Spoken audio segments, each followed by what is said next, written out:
चला तर आज आपण बनवणार आहोत भोगीची भाजी. त्यासाठी मी घेतलेलं आहे टोमॅटो, एक बोर घेतलंय बघा. गावरान बोर अवेलेबल नव्हते म्हणून मी मोठं. पुन्हा मटर, बीन्स, वांग, कोथिंबीर आणि हरभरे घेतलेले, ते बटाटं. हे बघा, या शेंगा, यांची नावं तर मला दोनची माहीत नाहीत. मार्केटमध्ये जे जे माळावं अवेलेबल आहे ते आणलं मी. कांदा, लसण, ही घेवड्याची शेंगा आणि गाजर एक. ह्या वस्तू मला निवडून घ्यायच्या आहेत. बाकी इथे ठेवलेले आहेत बघा काही निवडून. अजून हे बघा, एक बटाटं, गाजर, कांदा, लसण, कोथिंबीर, ते बोर कट करून घेतलेलं आहे. आणि मी वांग पण कट केलेलं आहे. बाकी सर्व भाज्या निसून मी घेतलेल्या आहेत.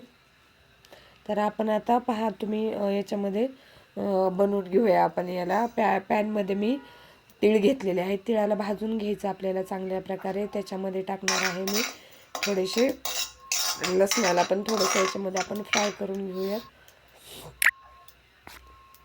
लसण आणि अद्रकचे तुकडे टाकत आहे मी. शेंगा नाही का, ओल्या शेंगा माझ्याकडे नव्हत्या, तर मी शेंगदाणे भिजत टाकले होते 2-4 तासासाठी. तर हे सगळ्या कांदा, टोमॅटो आणि जे तिळण ते होते ना, ते आपण मिक्सरमध्ये बारीक करून घेणार आहोत. तर गूळ घेतलेला आहे मी. माझ्याकडे ऊस नव्हता. ऊस टाकू शकतो किंवा गूळ टाकू शकतो आपण. आता कढईमध्ये 2 चमचे मी तेल घेतलेलं आहे. त्याच्यामध्ये हे जे आपण भाज्या घेतलेल्या आहेत ना, त्या सगळ्या थोड्याशा तेला मिठात आपण फ्राय करून घेऊया, म्हणजे भाजी लवकर शिजते. जे आपण सर्व घेतलेले आहेत ना, तर त्याला आपण फक्त तेला मिठामध्ये परतून घेणार आहोत. गाजर पण टाकून घेऊया त्याच्यामध्ये आपण.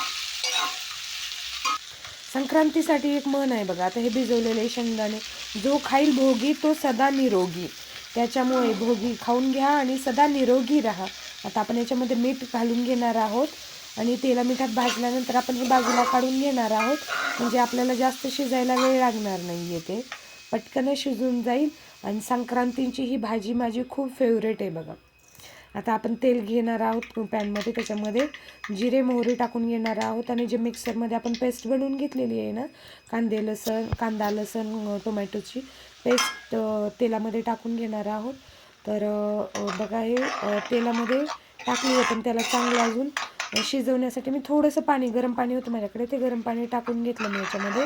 तर त्याला असं तेल सुटेपर्यंत चांगलं शिजवून घ्यायचं. जोपर्यंत असं तेल बाजूला निघत नाही ना त्याच्यामधून, तोपर्यंत आपण त्याला शिजवून घेणार आहोत. त्यानंतर आपण याच्यामध्ये टाकणार आहोत बटाटं आणि वांग. हे 2 राहिल्या वस्तू होत्या. आपण याच्यामध्ये चांगलं शिजवून घेणार आहोत. ते बाकी पालेभाज्या होत्या त्या पटकन शिजतात, त्या आधी शिजवून घेतल्या.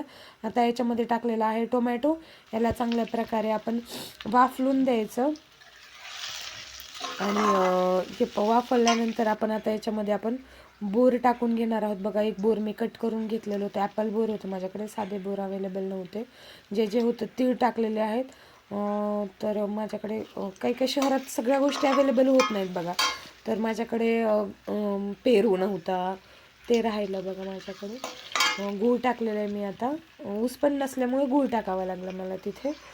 तुम्ही ऊस किंवा गूळ दोन्हीपैकी काहीही टाकू शकता. आता गरम पाणी घेऊन मी हे चांगलं शिजू दिलं आहे. बटाटा आणि वांगा आहे ना, त्याला शिजायला टाईम लागतो म्हणून आधी मी पालेभाज्यात नाही टाकलं. आता चवीनुसार चटणी आणि मिठामध्ये आपण याला थोडंसं शिजूया. आणि हे जे आपण सगळं आधी फ्राय करून घेतले ना तेला मिठामध्ये, हे सगळं त्याच्यामध्ये टाकून घेऊया. आणि आता हे सर्व वस्तूंना एकदा एकजीव होईपर्यंत शिजून द्यायचं आपल्याला. 5-10 मिनिट याला शिजून द्यायचं आहे.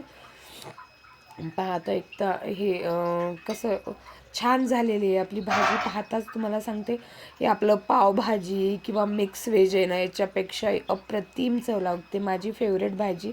आता लास्ट स्टेप आहे बघा याची. आणि आता आपण याच्यावर कोथिंबीर टाकून घेणार आहोत. बघा, भाजी ही रेडी आहे. आपण याला बाजरीच्या भाकरीसोबत खाऊया. आणि तुम्ही टेस्ट करून पहा, अशी भाजी बनवून पहा, खा आणि मला नक्की कमेंट करून सांगा. श्री स्वामी समर्थ.